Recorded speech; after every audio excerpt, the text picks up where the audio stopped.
नमस्कार बंधुओं। पंडित दीनदयाल उपाध्याय जी का जन्म 25 सितंबर 1916 को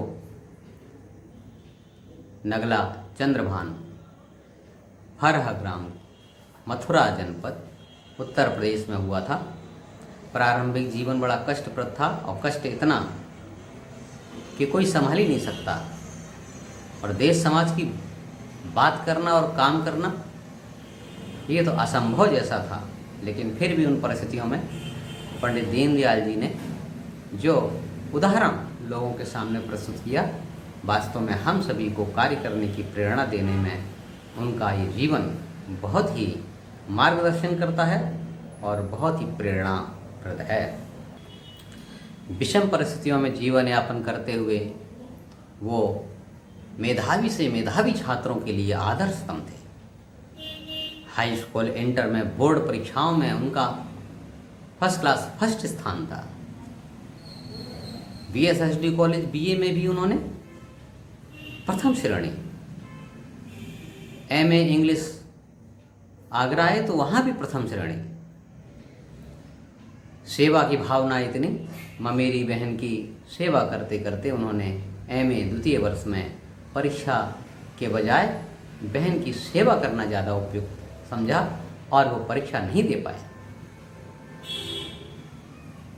मानो उनके लिए अपना जीवन नहीं बल्कि सेवा करना ही अधिक महत्वपूर्ण रहा हो।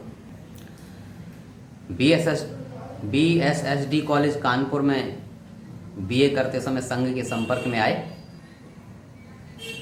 1939 और 42 में संघ के प्रशिक्षण शिविर करने के लिए नागपुर भी गए।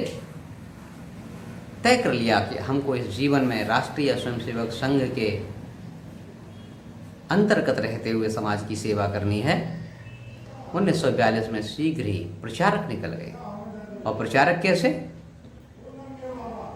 उनकी क्षमता, उनकी कर्मठता को देखते हुए उनके पास शीघ्र ही सह प्रांत प्रचारक का दायित्व आ गया। ऐसे में देश आज़ाद हुआ, गांधी जी की हत्या हो गई। कैसी विषम परिस्थिति थी। उन परिस्थितियों में जहाँ पर बहुत सी जगह पर आगजनी हुई और संघ के कार्यकर्ताओं को जिंदा तक जलाया गया।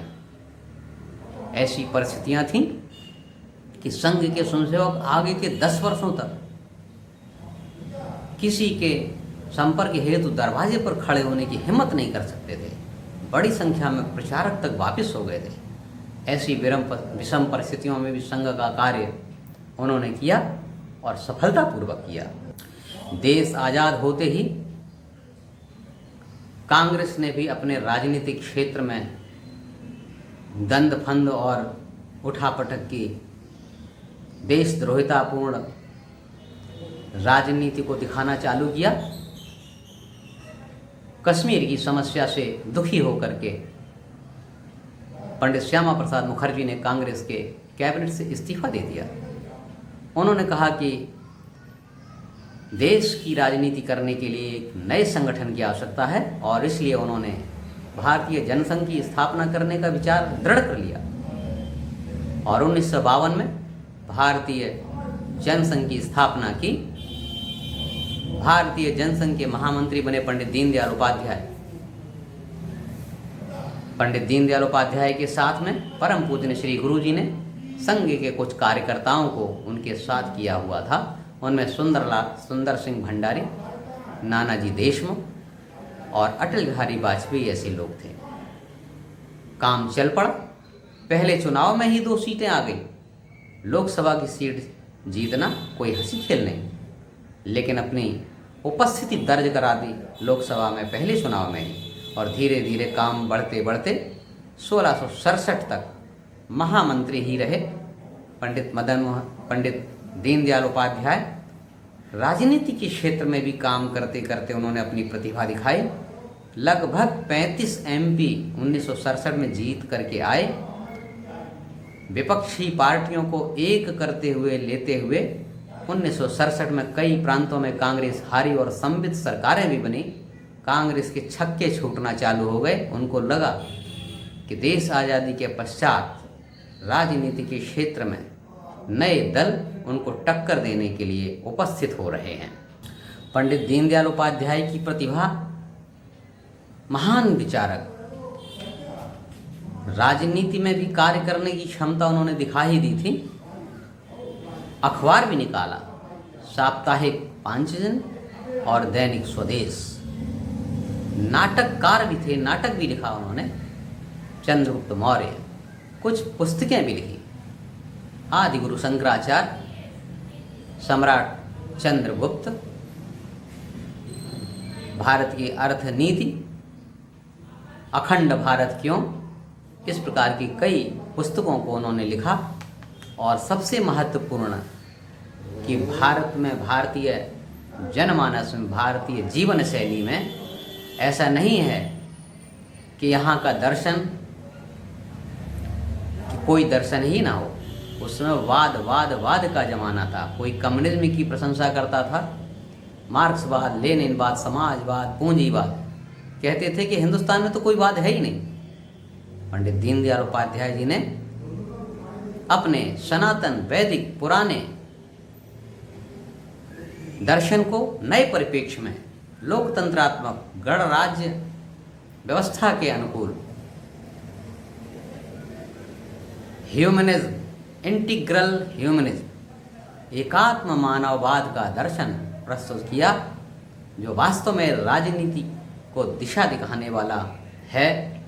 मानव एकांतवाद के प्रणेता पंडित दीनदयाल जी थे। ये उनका कार्य बहुत ही महत्वपूर्ण कार्यों में से एक था। यदि मानव एकांतवाद के दर्शन के बारे में विचार किया जाए तो दोनों विचारों को आपके सामने प्रस्तुत किया जा सकता है। पाश्चात्य विचार क्या है? पाश्चात्य विचार ये कहता है कि मनुष्य की व्यक्तिगत स्वतंत्रता अत्यंत महत्वपूर्ण है। मनुष्य के अधिकार संरक्षित रहने चाहिए। मनुष्य, इसके ऊपर अगली इकाई परिवार, फिर जनपद या राज्य, फिर देश या राष्ट्र और सबसे ऊपर संपूर्ण ब्रह्मांड। ये जो अलग अलग इकाइयां हैं, इनमें अगर हम एक के अधिकारों की सुरक्षा करना चाहते हैं तो दूसरे के अधिकारों का हनन होता है। इन सभी इकाइयों में आपस में संघर्ष है। सभी के अधिकारों का संरक्षण रखना कठिन है। इसलिए सभी के अधिकारों को संरक्षित रखने के लिए कानून और राज्य को व्यवस्था करनी चाहिए। ये पाश्चात्य दर्शन है, संघर्ष पर आधारित है और व्यक्तिगत स्वतंत्रता के नाते वहाँ पर यदि कोई व्यक्ति कोई खोज करता है तो उसको रॉयल्टी मिलती है 20 साल 25 साल के लिए। अपने यहाँ स्वयं उपभोग के लिए, स्वयं लाभ के लिए भारतीय संस्कृति नहीं है। नेकी कर और कुएं में डाल। यहाँ पर जो कुछ भी करते हैं वो स्वांतः सुखाय करते हैं, कुछ पाने के लिए नहीं, कुछ लेने के लिए नहीं। परोपकार की भावना से रहकर ही यहाँ पर काम करते हैं। भारतीय दर्शन है व्यक्ति, समाज, परिवार, राज्य, राष्ट्र और संपूर्ण ब्रह्मांड, ये सारी इकाइयां एक दूसरे से जुड़ी हुई हैं। व्यक्ति परिवार के लिए है, परिवार जनपद या राज्य के लिए है, जनपद के सारे कार्य राष्ट्र के लिए हैं और राष्ट्र के सारे कार्य अखिल ब्रह्मांड के लिए हैं। व्यक्ति को अपने स्वार्थों को तिलांजलि दे करके परिवार के लिए कार्य करना चाहिए। किसी भी परिवार को अपने स्वार्थ, अपने लाभ की तिलांजलि देते हुए जनपद या राज्य के लिए काम करना चाहिए। और इसी प्रकार से आगे बढ़ते हुए हम सब अखिल ब्रह्मांड के एक अंग हैं। सभी में एक आत्मा, उस परमात्मा का ही वास है। सभी आपस में प्रेम, सहयोग, परोपकार की भावनाओं से जुड़े हुए हैं। संघर्ष से ये दुनिया का स्थायित्व तो नहीं हो सकता है। हमें त्यागपूर्ण उपभोग की ओर बढ़ना पड़ेगा। भोगवादी संस्कृति ने आज मनुष्य को जीना मुश्किल कर दिया है।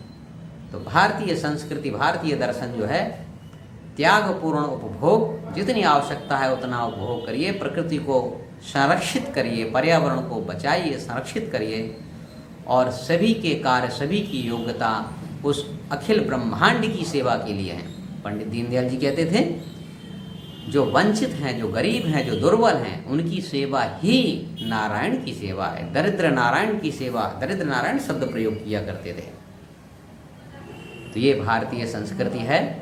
इसको चित्र के द्वारा आसानी से समझाया जा सकता है। भारतीय संस्कृति में विभिन्न वलय एक दूसरे में परिवर्तित होते हुए हैं, जबकि पाश्चात्य संस्कृति में परिवार, व्यक्ति परिवार, जनपद, राष्ट्र और ब्रह्मांड, उनका अस्तित्व अलग माना गया है। इसलिए वो प्रकृति में शोषण की बात करते हैं। भारतीय दर्शन प्रकृति के दोहन की बात करता है। दोहन का मतलब होता है जिस प्रकार से गाय का दूध दुहा जाता है, गाय को कष्ट ना हो। प्रकृति से हमको उतना ही लेना है जिससे प्रकृति का संतुलन बना रहे।